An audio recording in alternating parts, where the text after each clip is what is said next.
Hey everyone, how are you doing today? Today's video is me coming at you with a book tag about book series.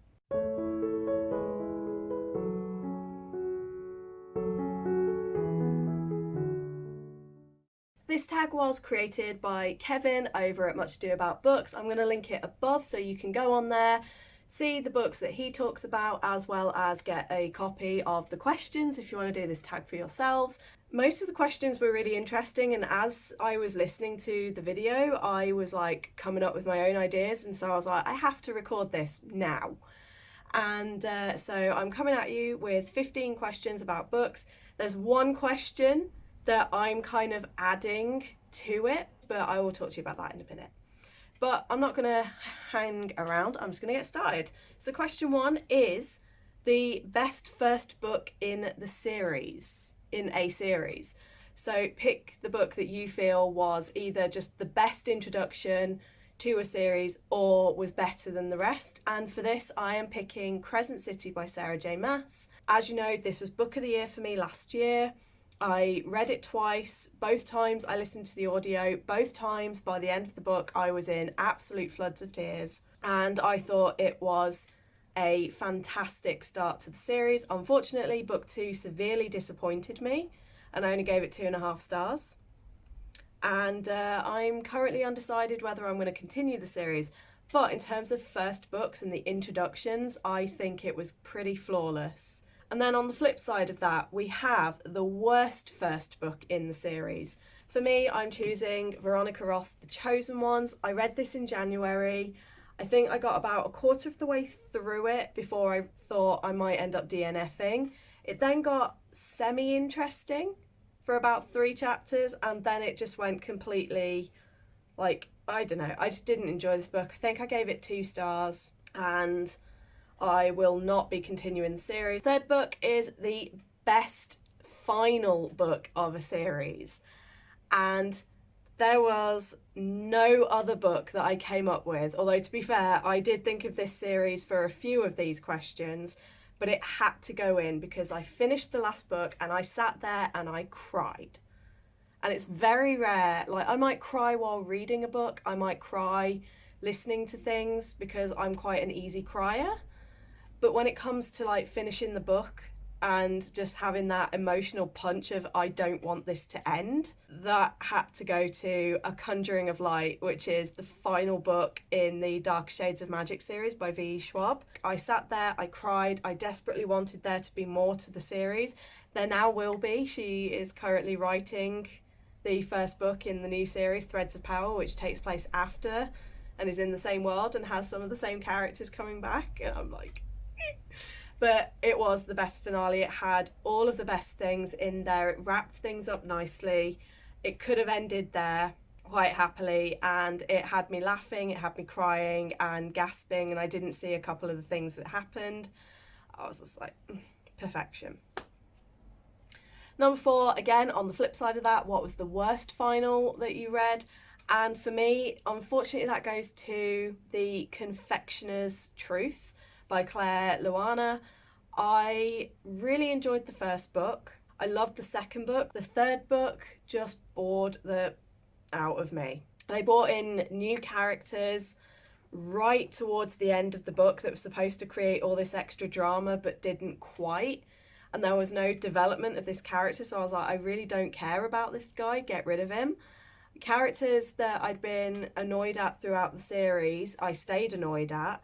And I just could not get into the main relationship and the main romance of this book. I was like, you guys have known each other a week and you're talking about how you've been together forever and that you are soulmates. And I'm like, oh, no.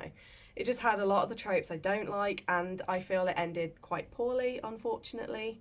Number 5 was a series that I feel deserved another book. Now, I had 2 books that originally I thought of that originally were standalones, and I was like, I really wish that they had more.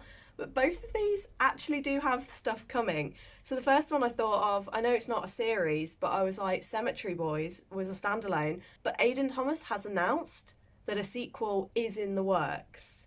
So that will be a series. So I got my wish there. And then the second one was Sorcery of Thorns, which isn't getting a sequel, but it is getting a short story. So I'm like, well, those two already have. And then after thinking about it, I decided on The Lunar Chronicles by Marissa Meyer, because even though the series is complete and you can see the final book was very chunky and did wrap everything up, I would have loved to have had a book either as like a companion or its own thing or as like the final book. But I would love another book that follows them like a couple of years later and just shows where everybody is and shows them together, because we didn't actually get a lot of time with the whole gang together. And so the dynamics were always changing in the group, which was brilliant. But I would have loved to have seen a little bit more time with them all together and seeing how, after everything that had happened in the series, just sort of seeing how they managed it and how they dealt with the related traumas and going home to things that are no longer there or things that have changed. And I would have liked a little bit more of the aftermath, which is rare because normally I don't care about the aftermath. I'm like, yeah, everyone got their happy ever after and they're all happy. But with this one, I actually really wanted to know more and I wanted to see the relationships develop a bit more. So I will definitely say that series. I'd love for an extra book just following the gang. Number 6, a book series that should have ended before it actually did. And this one's going to be controversial. We all know I love V.E. Schwab. We all know that I adore her books. However, Vengeful, book 2 in the Villain series, I don't think should have existed. It added unnecessary plot lines. It brought in characters I didn't care about. And I found it actually a very difficult book to read. And it had elements that I enjoyed in there, but book 1 was so good. It was a 5-star read. And then that one was like almost a 2-star. And I really had to force myself to read it. I'm probably really mean for saying this, but book 2 felt like it was written because she was contracted to write it rather than because she actually wanted to. That's how it came across to me, at least. I might be wrong and people might think very differently, but I just didn't enjoy it and I feel like it would have done really well as a standalone for me. Next question. So question 7 is a series that is a bingeable series. And for me, I'm going to say the Plated Prisoner series by Raven Kennedy. I adored this series. The first book I thought was actually not great. I thought the world building was a little bit too heavy and I found it to be quite slow paced and just a lot of them travelling and talking but not a lot of action until the very end. But book 2 and 3, and currently I'm halfway through book 4, and oh my god, this series is immaculate. I will very much trigger warn for sexual assault and manipulation and abuse and coercion. It's very heavy on that. It's caught me out a couple of times and I've had to go, whoa, and put the book down. But that's why this book and this series is so bingeable, because it's surrounded by a cast of fantastic characters. Slade is like my absolute favourite book husband person of all time, but every single character brings something to the story that just makes it so good. There's only one plot line that I won't talk about because spoilers. There's only one plot line and one character who I'm just like, I really don't care about you, so I kind of skim their chapters a bit. The rest of the series is absolute perfection, and book 2 and 3 I binged in a day. So very, very good. Number 8, a series that I regret starting and won't continue, The Cruel Prince. Didn't enjoy book 1 very much, DNF book 2, enough said. Didn't enjoy it, not going to go back to it. Question 9, a series that you didn't love but everybody else seems to. For this one, I have chosen I've just realised I've put them the wrong way around. Chosen the Cursebreaker series by Bridget Kemmerer. It's not that I didn't like them, they were the first book was almost a DNF. The second book was okay. I enjoyed it, I had a good time, but it was quite forgettable really. And then it ended, if you know, you know. The end of the second book really pissed me off because it did a trope that I hate. And I started the third book, I got about 60 pages in, and I just felt, I'm not interested anymore. So I have DNF this series, but it's a shame because I know so many people love this series and I'm just sat here with the whole series and I'm like, I just can't bring myself to want to read it. Next up, favourite genre or trope and a series that goes with it. Now, I've picked the Fever series by Karen Marie Moning, and I'm going with the initial 5 books. It's one of my favourite genres because it's urban, paranormal, mythology. So, like, urban mythology is one of my favourites.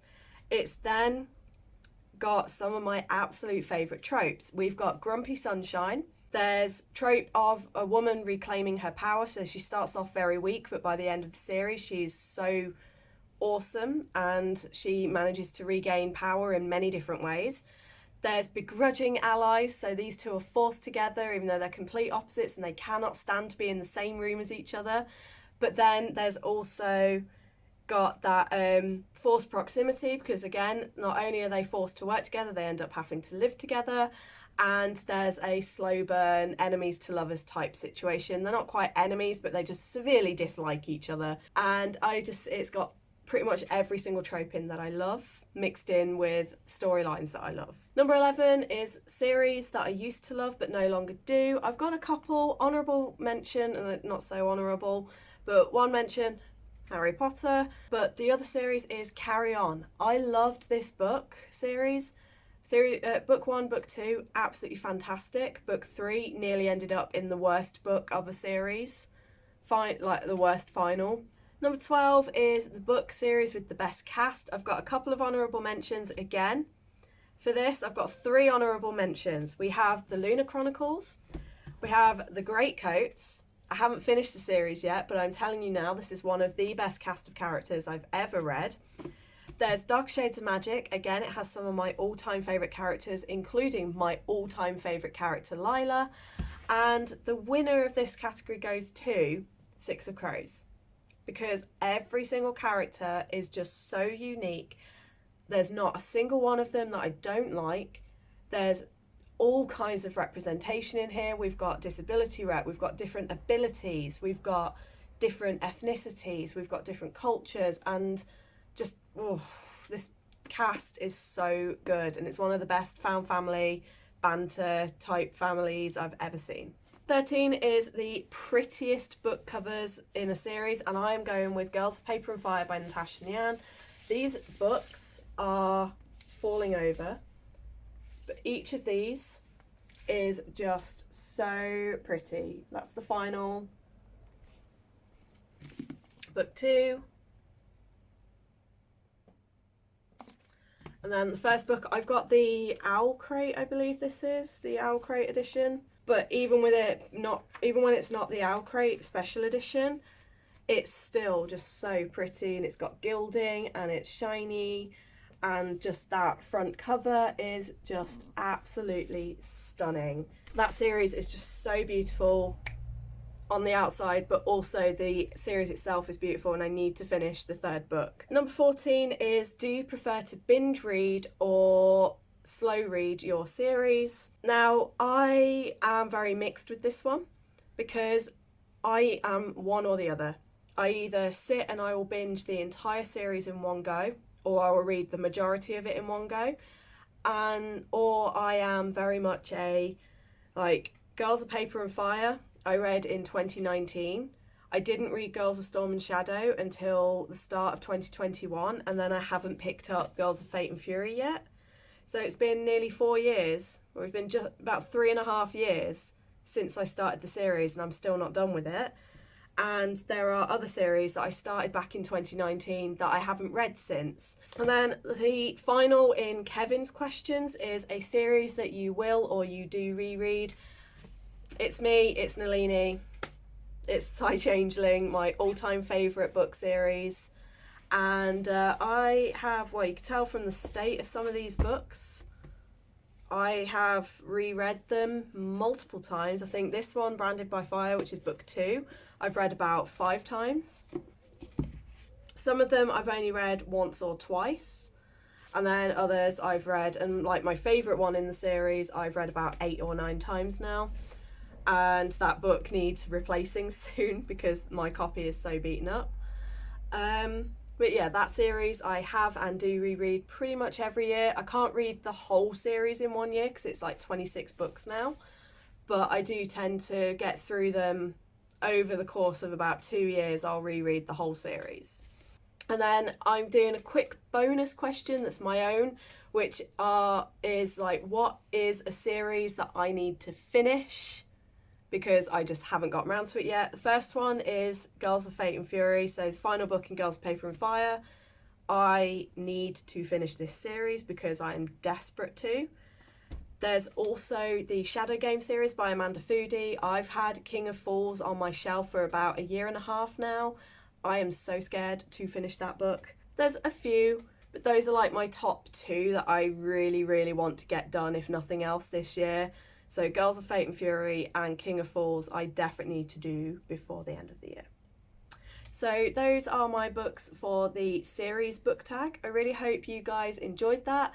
Please go over and check Kevin's channel out. He's really awesome. He's done some really awesome videos, and he ran a readathon earlier this year that was really, really fun. So please go support his channel, subscribe, and have a go at doing this tag for yourselves. And let me know in the comments, what series is your all-time favourite? And if you can't pick one, pick sort of 2 or 3. And I'll see you guys on the next video. Bye.